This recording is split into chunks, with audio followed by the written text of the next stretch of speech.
Hola a todos, voy a mostrar en este video cuál es el círculo vicioso en el cual está sumergida la economía argentina y voy a explicar por qué, si bien es muy difícil salir de ese círculo vicioso en medio de la pandemia, el gobierno debe explicitar un plan de salida cuanto antes para evitar una crisis mayor. Antes de comenzar, les recuerdo que todos estos informes con más detalle los pueden encontrar en nuestra página web planm.com.ar o pueden ingresar directamente por maximontenegro.com. Si quieren comunicarse conmigo, lo pueden hacer enviando comentarios o mensajes a mi Instagram, @maximontenegrooficial. Y les sugiero que se suscriban a este canal de YouTube, Plan M TV, y activen la campanita de notificaciones para recibir las alertas de los informes que subimos todas las semanas. Bueno, comencemos. Como bien saben ustedes, la economía argentina arrastraba en los últimos 2 años todo tipo de problemas, inflación del 50%, 2 años de recesión, disparadas permanentes del dólar, cepo cambiario, el fantasma del default. Bueno, todos esos problemas sin duda se agravaron con la pandemia y la necesidad de imponer la cuarentena como política sanitaria. Fíjense lo que ha sucedido a partir del estallido de la pandemia y la imposición de la cuarentena. Por la pandemia se disparó el déficit fiscal,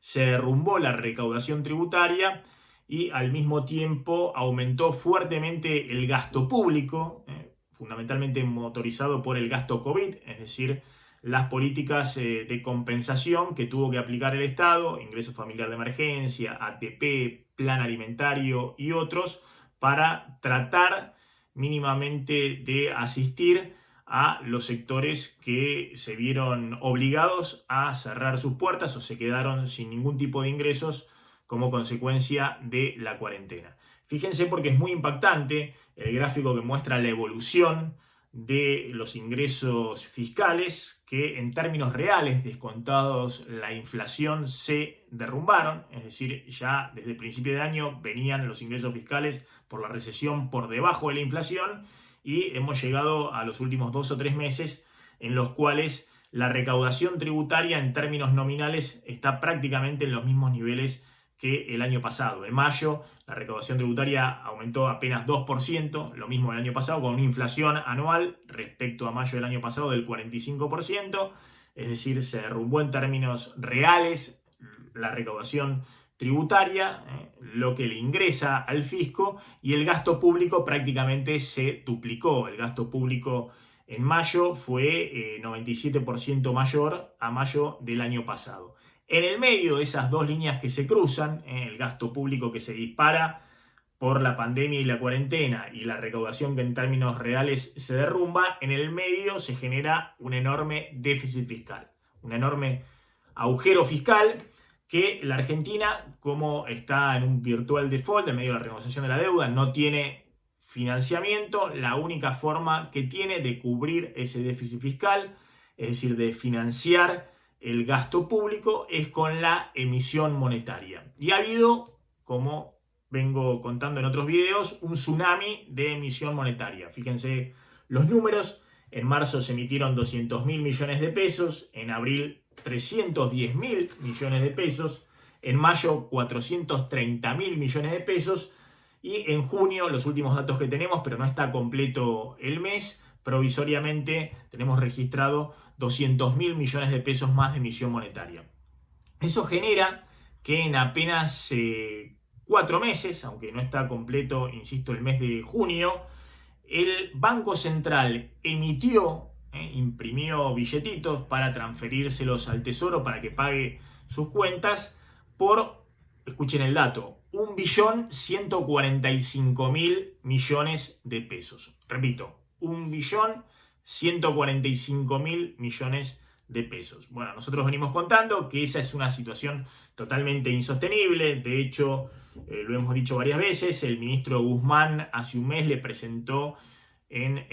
la oferta de renegociación de la deuda a los acreedores un plan fiscal. La Argentina no tiene este año todavía presupuesto oficial, pero en ese documento había un plan fiscal para este año y Guzmán esperaba durante todo el año tener un déficit fiscal de 3,1% del PBI, quedaban unos 930.000, 950.000 millones de pesos. Eso era el plan que tenía Guzmán de gasto público financiado por emisión monetaria para todo 2020. Bueno, en apenas 4 meses,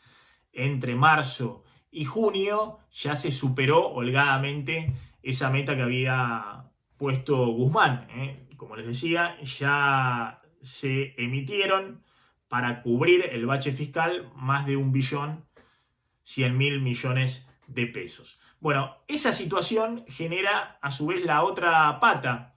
que es que el Banco Central, muy preocupado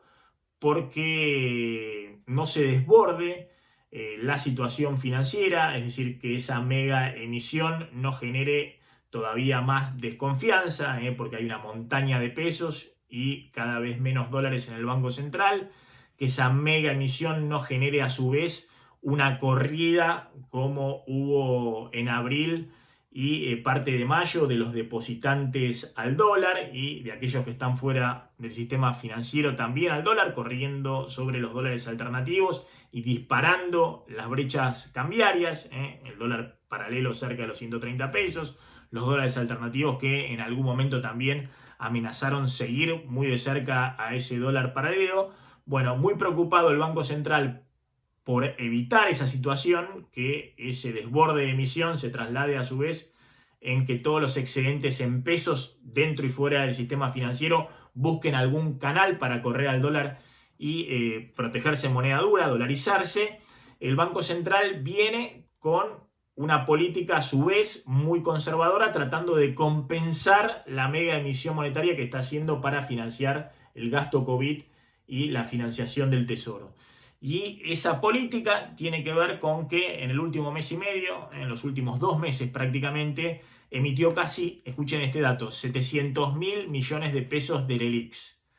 700.000 millones de pesos de emisión de letras de liquidez del Banco Central. ¿Para qué? Para colocárselas a los bancos. Por esas letras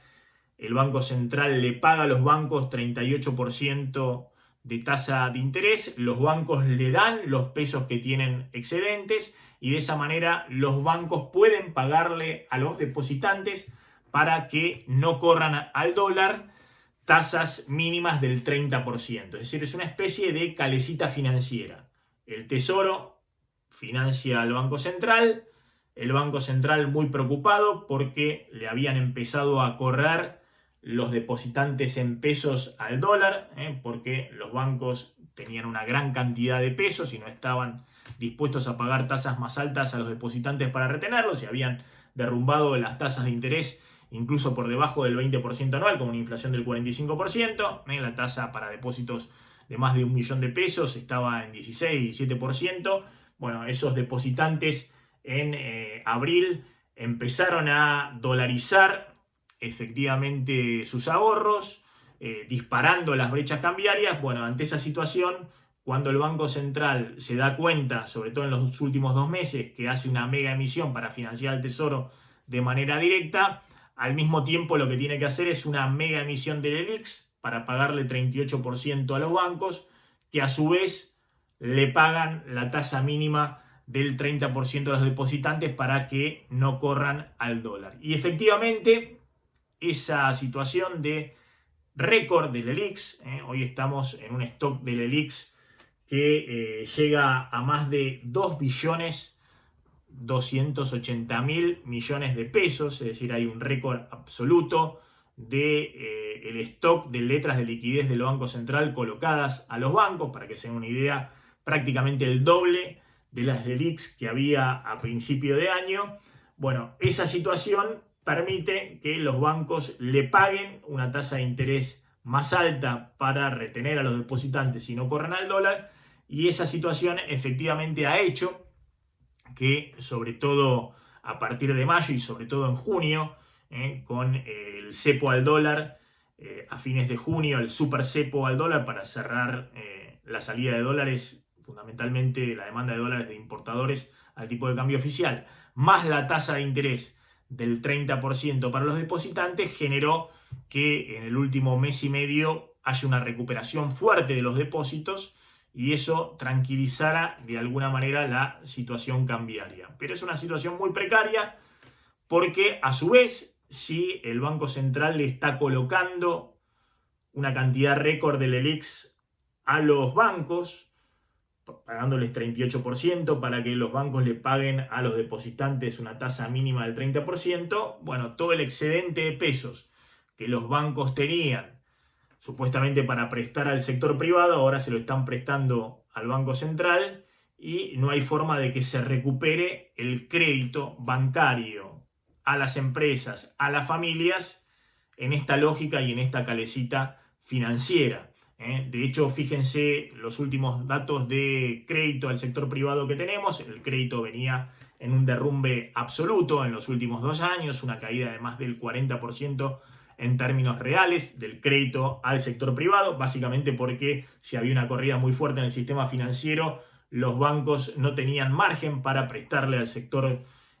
privado para expandir el crédito, pero hoy la única forma que ha habido de recuperar el crédito en abril, fíjense el crédito en adelanto a empresas, se recuperó efectivamente en abril solo porque el Banco Central garantizó junto con el gobierno gran parte de esos créditos, con el FOGAR, y a su vez actuó muy fuertemente sobre los bancos garantizándoles esos créditos. Es decir, que los bancos empezaron a prestar sin riesgo crediticio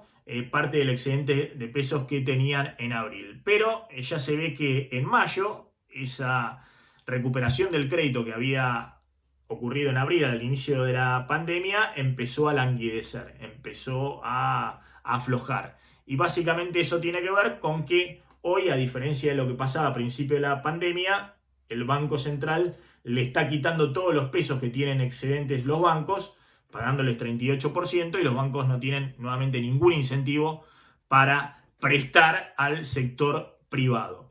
La única forma de recuperar ese crédito a las empresas es lo que está evaluando ahora nuevamente el gobierno, darle más subsidios a los bancos y garantías para que vuelvan a prestar de manera muy controlada al sector privado. Pero no hay forma de recuperar el crédito por fuera de esos subsidios estatales o de esas garantías estatales con esta calecita financiera. Y lo mismo pasa con el crédito a las familias, con el crédito al consumo. Fíjense que el crédito al consumo ha seguido cayendo muy fuertemente en los últimos meses, es decir, crédito al consumo, créditos personales, créditos prendarios que no estaban garantizados por el Estado, siguieron en el tobogán y mucho más ahora que los bancos no tienen incentivo de prestar al sector privado, sí pueden colocar perfectamente los pesos que tienen al Banco Central del 38% anual. Y el crédito en tarjetas de crédito efectivamente se ha recuperado, fundamentalmente en mayo, por estos créditos a tasa cero para monotributistas y autónomos, también garantizados por el gobierno, con un subsidio de la tasa de interés directo por parte del gobierno, pero no hay mucho recorrido para seguir sosteniendo la expansión del crédito en tarjeta de crédito, salvo que siga permanentemente el subsidio y la garantía estatal. ¿Qué quiero decir con esto? Bueno, que muy claramente hay un círculo vicioso, déficit fiscal disparado, emisión monetaria, emisión de LELIQs, 38% de tasa de interés vía LELIQs que cobran los bancos que se dan vuelta y le pagan tasa mínima del 30% a los depositantes para que no corran al dólar, y como consecuencia una caída del crédito al sector privado porque les está pagando el Banco Central una tasa de interés alta en términos de lo que pagan a los depositantes y no tienen ningún tipo de incentivo de poder volver a prestarle al sector privado. En esta situación no hay forma de recuperar la economía porque esta economía va a necesitar en un sendero de recuperación, una recuperación del crédito para poder impulsar y de alguna manera reconstituir el capital de trabajo, tratar de recomponer la cadena de pagos que en la mayoría de los sectores ha quedado totalmente quebrada. Fíjense además que hay un problema adicional, que es que hay un estallido de la morosidad en el sistema financiero. Es decir, los datos que esta semana mostró el Banco Central de marzo, justo antes del impacto pleno de la pandemia, ya mostraban un récord en la mora crediticia, es decir, de los créditos contraídos fundamentalmente por empresas con el sistema bancario. Esa mora en marzo, insisto, sin contabilizar el impacto pleno de la pandemia en abril, mayo y junio, que seguramente ha disparado todavía más y ha multiplicado esa mora, pero en marzo ya teníamos que la mora de créditos tomados en la industria llegaba al 12% del total de cartera. Para que se den una idea, esa mora era en marzo del 2018, antes de que estallara la crisis de la disparada del dólar y con el cambio de escenario financiero internacional en el gobierno de Macri, era de apenas 0,8%. La mora en créditos tomados por la industria.